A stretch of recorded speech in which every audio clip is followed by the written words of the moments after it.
All right. I would love to welcome everybody here. We're going to do this live from my home because I did not get back to the office. So, this is about the people who ask me, these are the questions that people ask me the most. I'm going to try to get through as many of them as possible, but you are absolutely welcome to put any comments in there of questions that I may not have answered, but you would like to have answered. And if I don't get to them this time, I will be sure to get to them next time. Now, the first question that we have, this is one of the most common ones, is can I get insurance? And the answer is yes and no. And let's go over why it is yes and no. First of all, insurance is available in Florida. Is it hard to get insurance? It can be, and you've got to know what you need to know to get it. So most insurance companies right now, they are wanting what we call a 4-point. It's going to go over the four major mechanicals. It's going to go, not mechanicals, but roof, water heater, electric, and plumbing. And so they are going to want an inspector when they're doing your regular home inspection to also, looking at the wrong thing. Make sure, which camera am I looking at? I guess I'm looking at this camera. They are also going to want the home inspector to also do a separate report, and that is called the 4-point.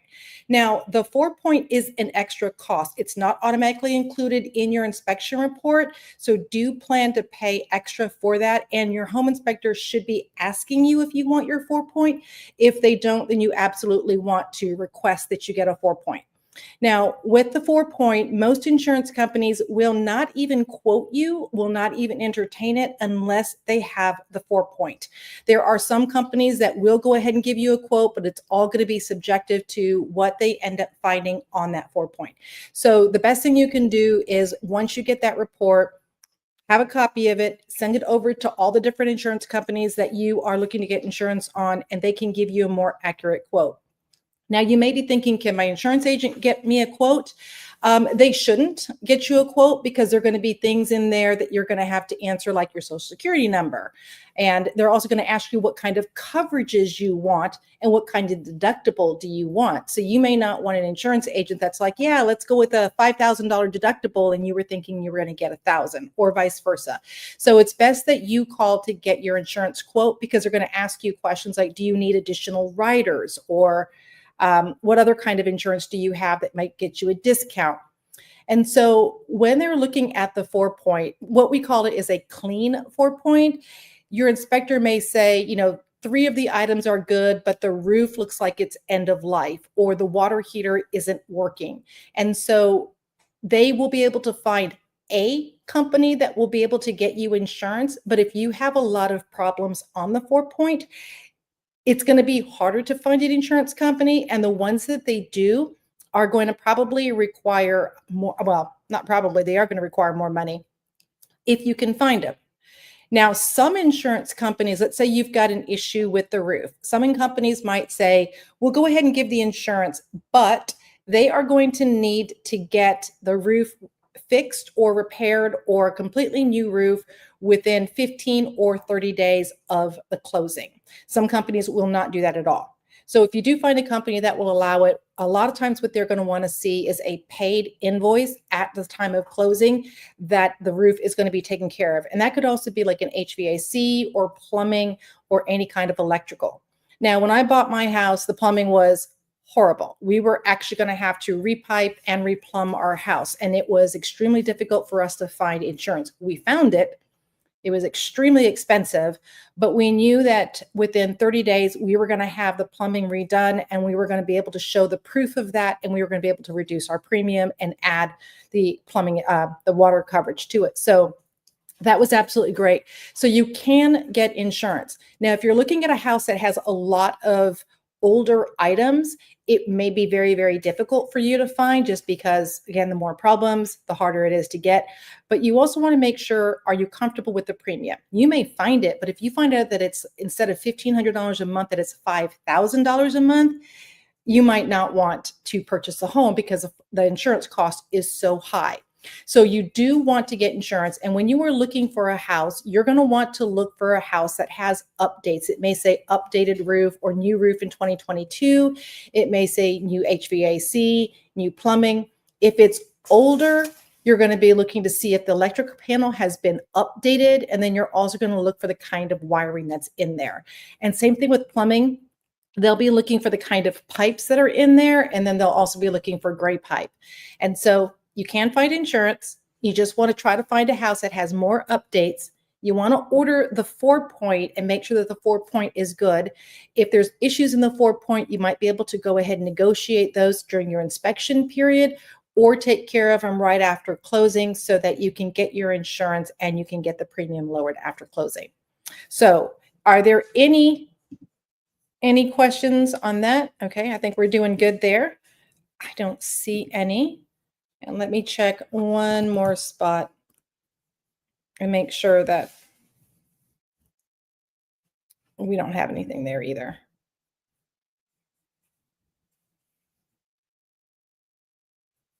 Okay, fantastic. So we're doing good. Now, the next question that we get is, do I need flood insurance? Maybe. The entire state of Florida is rated for flood. The entire United States is rated for flood. So there's no area that when somebody says, oh, you don't need flood insurance, you don't need, because there's no flood zone there. Well, there is a flood zone. There's just high risk, medium risk, and then low risk. So low risk is going to be a flood zone X. So if you're in flood zone X, you're not going to need to purchase flood insurance. Can you choose to buy it? Yes. But do you need it? No. Now, if the house, any part of the house is sitting in a flood zone that is a required flood zone, then you're going to have to purchase flood insurance. And flood insurance, when you have to buy it, can be expensive. There are ways to bring down the cost, and that would be getting an elevation certificate. And your surveyor is the one who would do the elevation certificate. So when you're ordering the survey, you're going to ask them to include, at additional cost, an elevation certificate. And based on the elevation of where the flood zone is and the house in relation to it, you may be able to get a reduced price for your flood insurance. Your lender, it's not your choice, it is your lender that is going to make the decision on whether you have to get flood insurance or not. It's not going to be your call or the title office's call, it's going to be the lender's call. And so you want to check the flood insurance when you're checking your insurance at the same time. Now, you may say to yourself, well, the current owner doesn't have to have insurance for flood and it's in a flood zone, so why do I have to get it? Maybe they have their mortgage paid off, there is no mortgage, and they're not required to carry it anymore because remember, it's a lender requirement. And so, or the lender doesn't know that they're in a flood zone because flood zones do change, the maps do change, and they may not have known that the map for that house has changed and they haven't reached out. Because when your lender does find out that the maps for your area have changed, they're going to reach out to you and say, hey, guess what? Your house is now in a flood zone and you're going to have to purchase flood insurance. I have a house that is close to a flood zone. It is creeping up on our house. It's only a matter of years before we are going to have a corner of our house in that flood zone. And then at that point, I will have to buy flood insurance once they get that notification. Next question that is something we always get is, if there are tenants in place when I buy a home, can I kick them out or raise the rent or just flat out terminate their lease? No.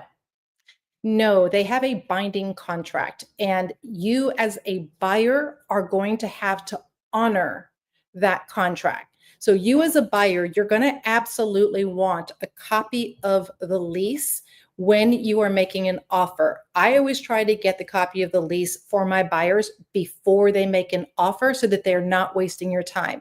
And why is this important? So let's say you are looking to buy a house. It is April and you need to move in June. The tenants are not moving out until September. Well, you're not going to be able to move in. You can't kick them out. You can't rip up the contract. You cannot raise their rent. You have to honor that contract. Now that's going to impact you if you're getting a loan. Your lender will have a requirement that you have to move into the house in a certain number of days to qualify for that loan. And if you're not going to have been able to move into the house in those number of days, then you may not qualify for that loan product, or you can still get a loan, but you're going to get it at a higher interest rate because you're going to be what they consider an investor type of loan. So you want to know when you need to move and when does that lease end. Another thing is let's say you are purchasing a house and the mortgage is going to be $2,500 a month, but the lease income that is coming in is only $2,000 a month.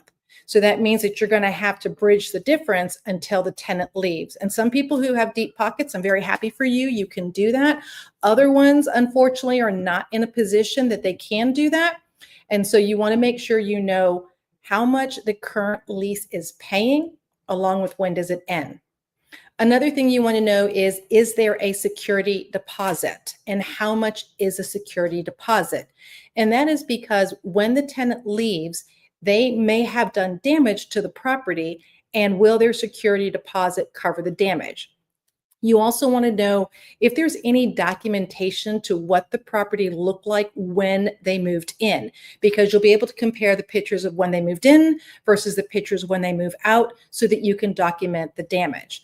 Now, many people do not have photos of when the tenants moved in. And so if you do not have photos or documentation that there was damage done by the tenant, you're not going to be able to charge them for it, because you can't prove in court that that wasn't already there. So I always hope that the property is being managed by a property management company and they have already documented what the property looked like beforehand. So no, again, you can't kick them out. You can't destroy the lease or get rid of it, and you cannot raise the rent. Now, you can offer them an incentive to leave, and that incentive is going to be negotiated. It's not going to be a set, I'm going to give you $50 and you're going to go ahead and move.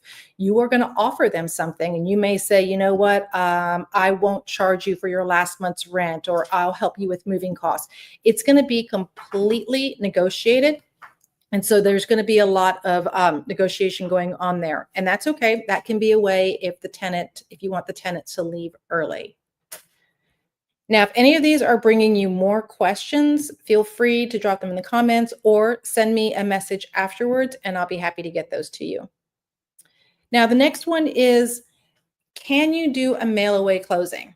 Most of my buyers that I work with do not live in Gainesville, and they are moving to Gainesville. But the timing of their move, the closing is occurring before they are actually moving, and that's okay.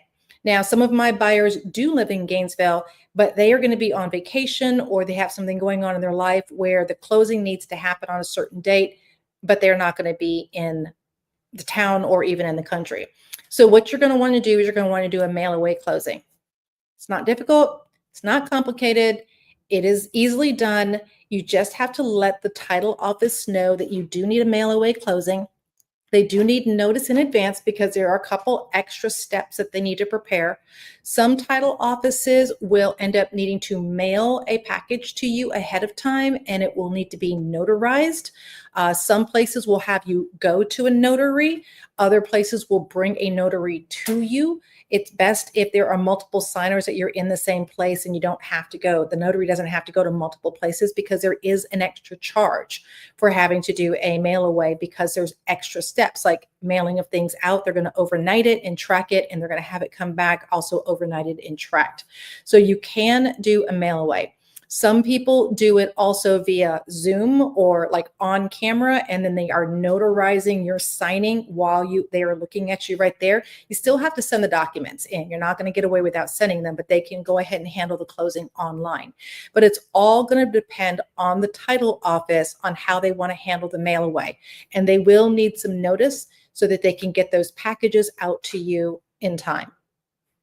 All right. Now, one next question is, how do I see homes if I can't come to view them in person? That's always fun. You have a really good real estate agent who knows how to film and has a camera, and they can do a tour with you. Now, I personally, the way I conduct mine is I like to video in like 1 minute increments, and I like to do a walkthrough of the home. And every minute I'll stop the camera, I'll send that video, and then I'll pick up exactly where I was, and then I will start filming again. And this is so that one, there's a record of it. Because if I have you on the phone with me and we're doing like a FaceTime, you're going to forget what the layout of the house is and what it feels like. If I send you a recording in 1 minute increments, the file is not so big that it can actually get to you pretty quickly. And you can go back and watch it again and go through it. Then you'll be able to say, hey, you know what? Would you mind going back out there? I really like that house, but there was something in the video that caught my eye that I didn't know to ask. I'll go back out there and film that part again. So this gives you a sense of like what the space feels like when you are going through the space. And so that is a great way to see them. Now, if at all possible, of course, you want to come see the home in person, because me walking through the house isn't going to give you the feel of like how big or how small a space is going to be. And then I am also, you only get to see like so much of this, right?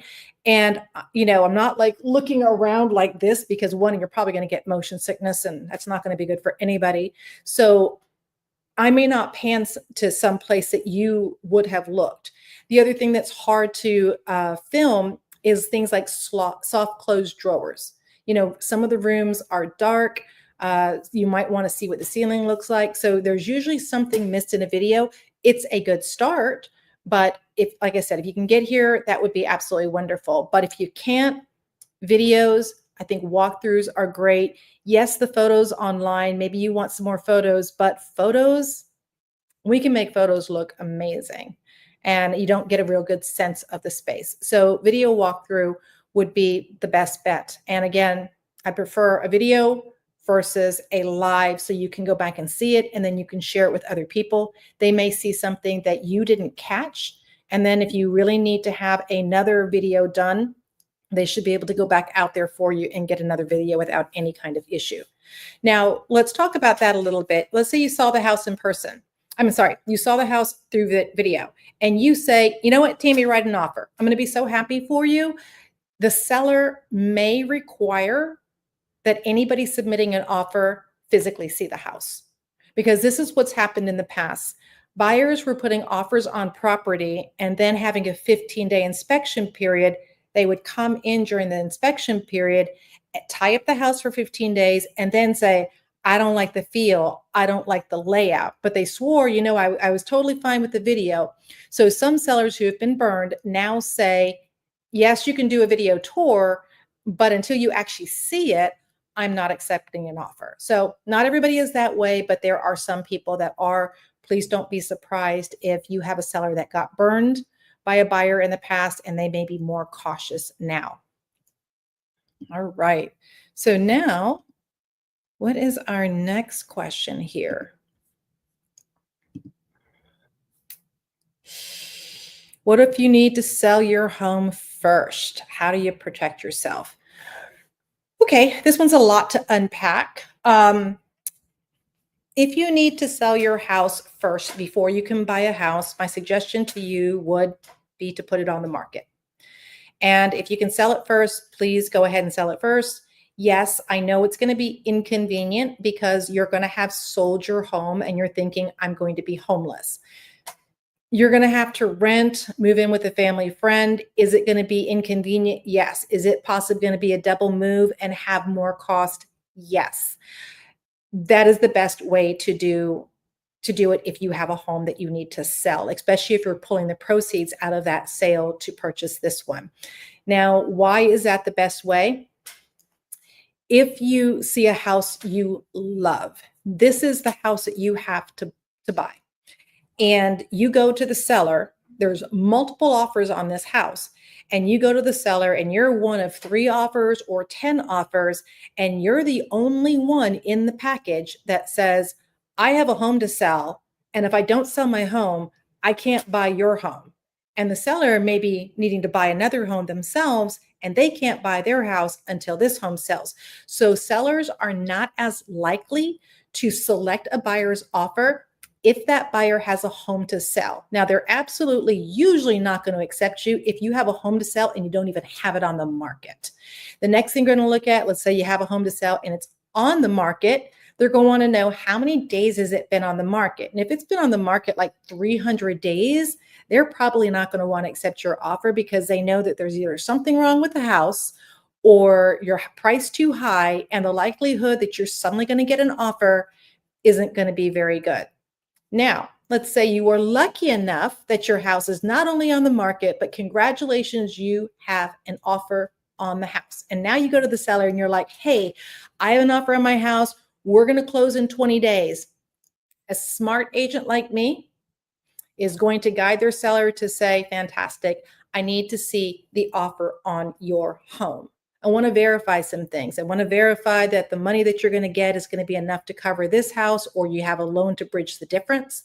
I want to make sure I know what the closing date is going to be and that your past inspections or any kind of contingencies that can cause a problem on that side. I want to call the lender on that buyer that's buying your home and see what the strength of that buyer is. And I want to talk to the real estate agent to find out, is that real estate agent good? Are they able to close homes? Because I want to protect the seller, because the seller, if you don't close on your home, then they're not going to close on this home. Now, when that happens, sellers may be able to keep your escrow. And so you will be out money, which is going to hurt you. Or they may charge you extra to extend the closing period. So if you've got to sell a house, I would say the same thing for you. Do what I'm doing for the seller on my side. Have your agent do that for you as well. So when you find the house of your dreams, the seller is more likely to want to accept your offer if your house is not only on the market, it is also under contract, and there are contingencies that have already passed, and we don't really have anything to worry about. But the safest bet to get your offer accepted is you've already sold your house. I do understand the inconvenience. We just had a situation where our seller was buying another home, and it was a new construction. They had a rate locked. They knew when the rate lock was going to expire. The buyer for their home lost their financing 4 days before the home was supposed to close and had to go out and get brand new financing that was going to take another 30 days. In that time, the home of their dreams was taken away from them, and it wasn't a good situation. They still wanted to sell because they still worked with that buyer, but it caused a lot of grief and heartache for everybody. So you can do that. And if you are looking, how do you protect yourself? There is a contingency that you're going to use, and it is a contingency that your house must sell by a set date. And if it doesn't, then you have the option to cancel the contract and get your escrow back. So you want an agent that's going to watch that date, so that if that date comes and you don't do anything, you're going to lose your escrow. So there is a addendum in there to make sure that your property sells by a set date so that you can get your escrow back. And that is how you protect yourself. All right. I know that was a long answer, wasn't it? Let's see if we can find a short question this time. Okay. Next one is, why won't the seller accept my offer if I have a home? Well, I guess I already answered that one. It's a risk. It is. The sellers don't have to accept your offer. They might if they have no other offers, but if they have other offers, they're not as likely to want to accept it. Or if they do, they're going to have a very, very large escrow from you, so that if you miss any deadlines, it hurts. All right. Do I need to have cash if I say I am paying cash? Oh my gosh. All right. So there's, in the finance or in the money part of the contract, there are two boxes. One is that the buyer is paying cash, and the other one is the buyer is getting financing. Now, it's interesting because you don't need to have cash. And some buyers, like I said, are selling a house. So they are going to get cash at closing, but they don't have proof of funds today because it's tied up in the house. Now, other people don't have cash at all. They are actually getting a loan, but they check the box that they are paying cash. Is that illegal? Nope. Is it 100% okay? Yes, it is. What it does when you check the box that you are paying cash is it removes the financing contingency. So that is another layer of protection. You've got your inspection period, you have your survey, you have your appraisal if you choose to put one in there, you have your title insurance. So there's these little contingencies along the way that protect you. So if you need to step out for some reason, one of those, then you can. And one of them is the financing contingency. Most contracts will say that the buyer has to have financing or loan approval by a set date.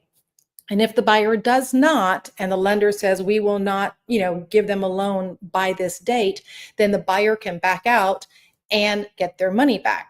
Now, if you say that you're doing cash, you've removed that protection, which is okay. There's no, that you don't actually have to do it. You just are giving up that protection. So if for some reason your financing falls through and you say, well, wait a second, I need my $10,000 in escrow back, you're not getting your money back because you chose not to have that. Now, why do people do that? People do that because they feel and they know that their offer is stronger because cash is king, right? And so as a real estate agent, if I was representing a seller, I would ask and say, okay, is it truly cash? Is the money in a bank account where you can give me a statement of that 401k or wherever that money is, and I can see that they actually have it? Or are you checking the box to remove the financing contingency and you're actually getting a loan? And I want to know that because I really wanted a nice size escrow amount in there. And I want to know what the risk is to the seller. So no, you don't actually have to have, the green in your pocket when you're doing that. But please understand what you are giving up by checking the box that you are paying cash by removing the financing contingency. Because again, that is just a layer of protection I think you should have unless you truly do have cash. Okay, make sure I'm not missing any comments anywhere. Fantastic. All right. So next question that we get a lot is, what is the difference between escrow deposit and down payment? Yeah, that one's fun. So a lot of times when buyers hear down payment, what they are talking about is the lender is going to loan a certain amount of money to you. So they might say, okay, you know what, Susie, you're going to get a loan and we're going to get finance 80% of it, but you got to come up with 20%. So your down payment when you are going to be closing on your house is going to be 20% of the value of the home. So that's your down payment. Your escrow is different. Your escrow is your good faith deposit. It is the amount of money that you are going to risk to say, if for some reason I fail to meet a contingency in the contract and am unable to move forward or close, Mr. and Mrs. Seller, you're going to keep this money. And savvy sellers ask for something that hurts. They don't want $1,000 or $2,000. What is the rule of thumb? Whatever you can negotiate. I hear that a lot of people say 1%, if it's something more like the buyer is putting down a 3 or 5% down. Some people say, nope, they want 10% down, especially if the buyer is going to have to put 20% down. That money's supposed to be someplace anyway, right? So even if the buyer is putting 3% down, 3% has to be somewhere. So the seller might say, okay, well, I want 1.5% of the value of the home in escrow. So buyers sometimes get confused. They think, oh, okay, I'm just going to put my 1% down. That's fantastic. And then they're going to closing and the lender says, well, wait a minute, where's this other money that we need for the down payment? And they go, well, I put money down when I got the contract. And they're like, escrow is your good faith deposit to show your seriousness and the strength of moving forward. and you will lose it if you don't, and you don't meet one of the contingency requirements, versus the down payment is what the lender is asking for, so that it's the difference on what they're willing to loan you. So it's good to know those two in there. What is a good rule of thumb? I mean, it just all depends. I've had people that were VA loans where they were going to get all their money back, put $500 down, but then I've also had them put $10,000 down because they just wanted to show their strength. It's really going to be up to the buyer and the seller. The seller can say, nope, I want more money. And that's okay too. One of the things that I like to do with escrow is, before I have a buyer seriously commit, if I'm representing the buyer, is I like to have it in two parts. I may say, okay, you know what? We'll put X amount of money down during the inspection period. Let's say the inspection period is 15 days. And during the inspection period, we'll put this much money down. And after the inspection period, or within 2 days of the inspection period, we'll put this much money down, so that we know that we're outside the inspection period. The buyer feels comfortable moving forward after the negotiations with the inspection have been done. So that's another way that you can do it to protect yourself, is put a small money down to begin with.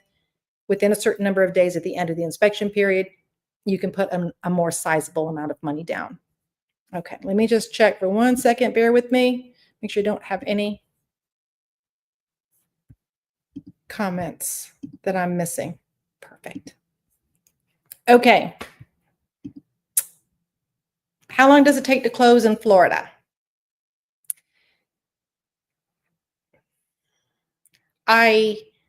I know some people say 15 days when you're doing cash. I hear title offices say that they really would like to have 21 days. It's mostly because of the title, insurance and the title search on there. Some places want to do a lien search. So when you're doing a lien search, it's going to take longer because it depends on how long lien searches are taking in that area. Now, most loans will be about 30 days, maybe 45. Are there exceptions in there? Of course. Some people, if the buyer has really gone through the underwriting process and they're just really picking the house, they might be able to close in 21, 25 days. I, on average, like to use about 30 or 35 days.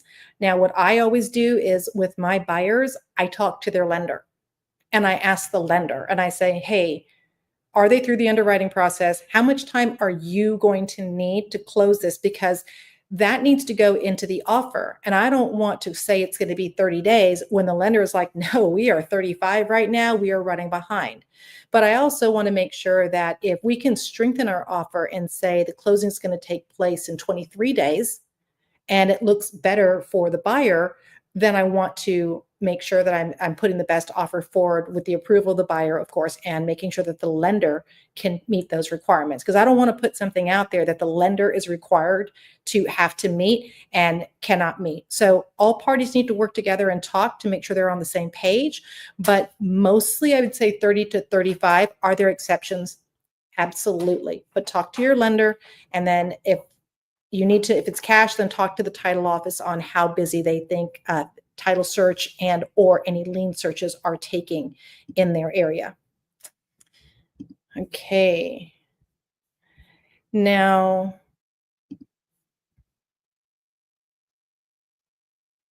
these are some questions I haven't got in there yet. Can you get insurance? Yes.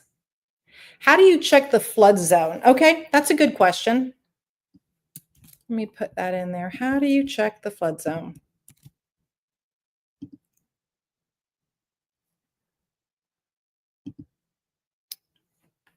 Well, you can go to the flood maps. And with the flood maps, you can type in the address and then it will pull up and it will tell you what the flood zones are. But don't always believe what you see like on Zillow or realtor.com. That information could be great, may not, but I would go to like the FEMA flood maps and I would actually check for the flood zones there. Also, insurance companies, they absolutely check the flood maps and they will tell you if you're in a flood zone or not when you're getting your quote.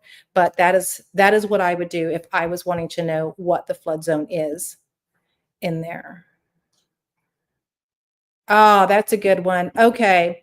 Wind mitt. I cover the 4 point. but I did leave out the wind mitt. I am sorry about that. So what is a wind mitt versus the 4-point? Let's find that one. You might need both. It depends on the age of the roof. The newer the roof and when, I wouldn't say when it was done. The insurance companies are looking for certain types of tie downs, make sure things were done to code. And if they were, even if the roof might be 3 years old or 4 years old, you can still get a discount. And the 4-point goes over, remember, plumbing, electrical, HVAC, and I'm drawing a blank on the fourth one. Maybe one of my friends who are on here will call it out to me. But on the wind mitt, they're going to need the roof done so that they can give you a discount on there. Or if the roof is not in good shape, they may tell you that you're going to have the roof placed before or after closing. So get both of them done. Yes, they are an extra cost on there. Let's see here. Next question. Ooh, are homes in Gainesville affected by sinkholes? Yeah. Yes, they are. Okay, there's that one. Yes, we have sinkholes in Florida. We have them in Gainesville as well. Sometimes you can just see them in certain areas. Other times there, I can't remember the name of the site. I'll have to look it up and pin it to this video afterwards. There are websites you can go to that will tell you sinkhole activity that's been reported and the likelihood.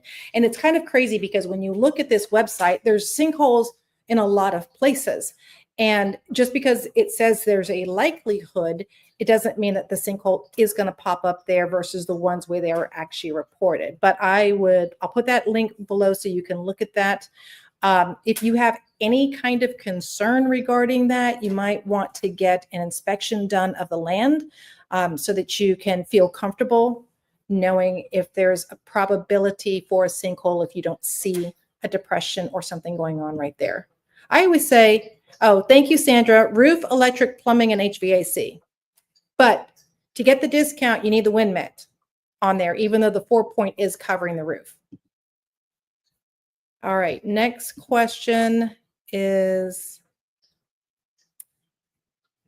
how long?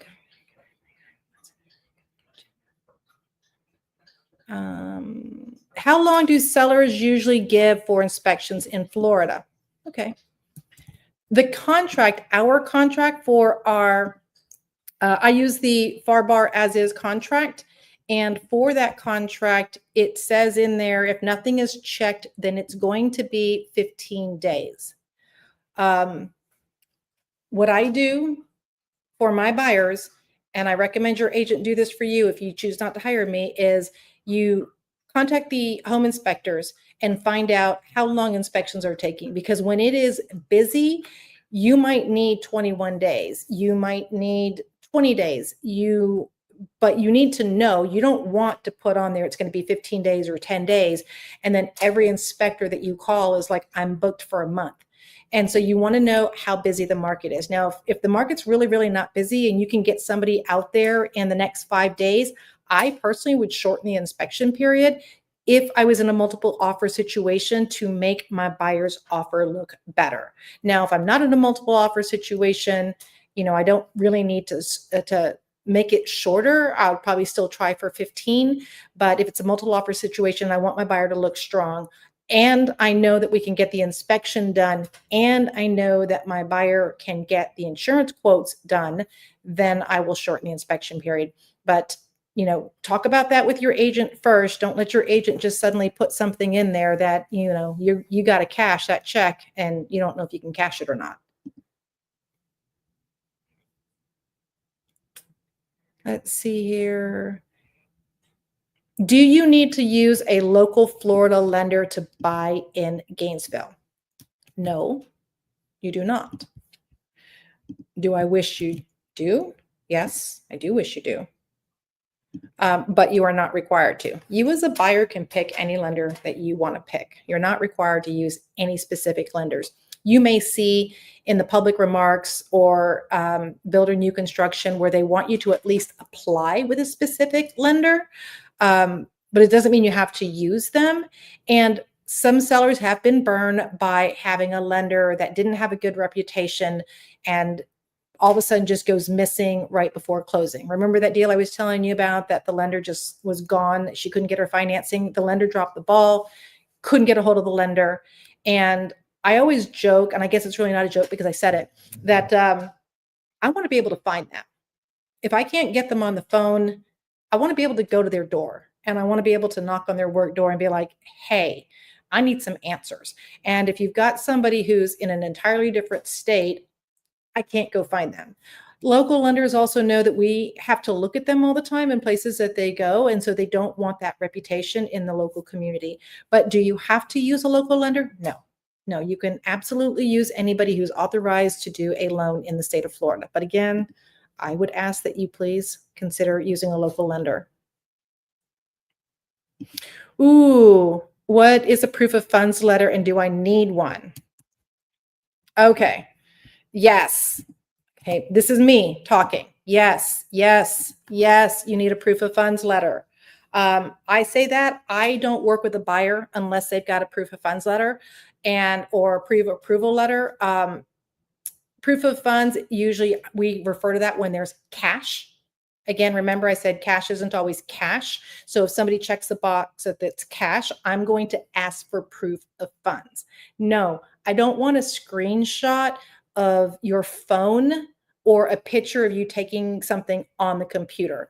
Your investor, your banker should already have or can get you a legit letter on letterhead that is a proof of funds, because I can go to Canva and I can make a bad picture that there is money. So proof of funds, when you start shopping in higher price points, or if the seller is at home and they work at home or they have family at home, they want to know that before they are inconvenienced, before they clean their house and take Fluffy and load up the car and have to leave their house for 30 minutes or an hour, that the people that are coming through that property can actually afford to buy that property. They are not there to entertain looky-loos or people who want decorating tips or that person that goes, you know, I think I might want to live in Florida, but I'm really not sure. Let's go see some homes. And then you go see 30 homes and displace all these sellers. And you're like, you know what, Kentucky's where I want to be. So many sellers, again, usually ones that have been burned, now require that a buyer, if they don't have a pre-approval letter from the bank, that they want a proof of funds letter that they actually have the cash. Now, I know I've had some buyers that say, do you know who I am? No, I don't know who you are. That is why I'm asking you for a letter. And certainly the seller doesn't know who you are. And even if you told me that you were Brad Pitt, they're not going to believe it. Like, they're just not. So put yourself in their place. If you had to pack everything up and you had to clean your house and you had to reschedule Zoom calls and meetings and leave, 3 times a week, you would want documentation that the person who is coming into your house is a serious buyer and they are looking to move soon. So I would say yes. And some agents, I'm going to say good agents, aren't going to work with people who haven't taken the time to get this done. Because if you're serious, I truly believe you've got this done. If you're not that serious, or you're like, when I find the right house, I find that those buyers, and if you are that buyer, I'm happy for you, they just never find the right house. So I only work with serious buyers. So if I have just kicked myself off of your lists, I understand. Sorry. Can I write an offer sight unseen? Yes, that was the video that I was talking about earlier. I mean, that to me is, sight unseen on there. You are seeing it through the video, but you're not walking it. Like I told you, some sellers won't accept it. Can you write an offer? You can write an offer on anything. Will the seller accept it? maybe, maybe not. If they have no offers on the table and it's been 6 months or almost a year, they probably will, but they may not, especially if they're in a multiple offer situation. Okay, next one. That was the virtual touring one. That's good. Is now a good time to buy in Gainesville, Florida? Honestly, that depends. I mean, that really depends on you. There are places to buy that would be less than what you're paying for rent. So my thought on this is, if you have the money, you actually have the money, and you're not robbing from your credit card to get to the closing, and you know that you're going to be in Gainesville for, I say, at least 5 years, then I say it makes sense to buy if you want to. Now, if you're thinking, I may only be here 6 months, I don't know if I'm even going to be here that long, and you also do not have the down payment, or getting the down payment is going to financially strap you, the mortgage is going to make it so that you don't eat, that's probably not a good time to buy. Then I would say save your money, continue to work on it, get a little bit of breathing room in there, figure out if you're staying or not, and then make a decision if you want to buy. But I believe in buying over renting every single day. Why is that? Because I do property management and I see rents going up, and the renters do complain. They say, oh, I that's not fair. My money didn't go up. I didn't get a pay raise to cover my rental increase. Property taxes went up, homeowners insurance went up, maintenance went up because plumbing breaks down. So the landlord is needing to cover their cost. And if they can find somebody else to pay the rent that you don't want to pay or can't pay, you are welcome to move out, and they will increase the rent. So if you want to have control over what your rental payments are, if you want to have control over whether you can paint the interior of your house or what you put on there, if you want to change the floor, and you are financially able to, and you know that you're going to be here, then yes, I say buying a home all day long in Gainesville, it's a good time to buy. Okay, I think those are the questions I've got on here. Let me just check to make sure. Does anybody have any other questions that I might be missing?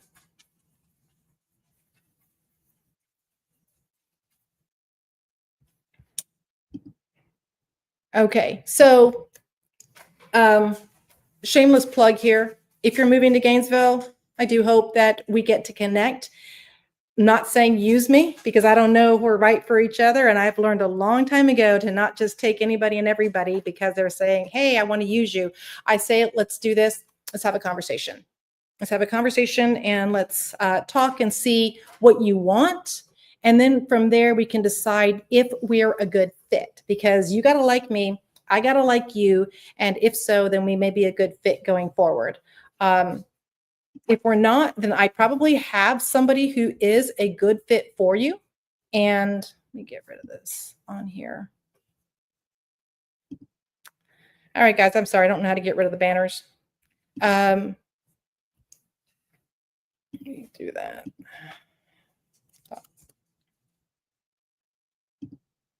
So I may be a good fit for you, but I might not be a good fit for you. And my dogs are about to lose it because we have solicitors coming to the door, and you're about to hear a massive amount of barking. Come here.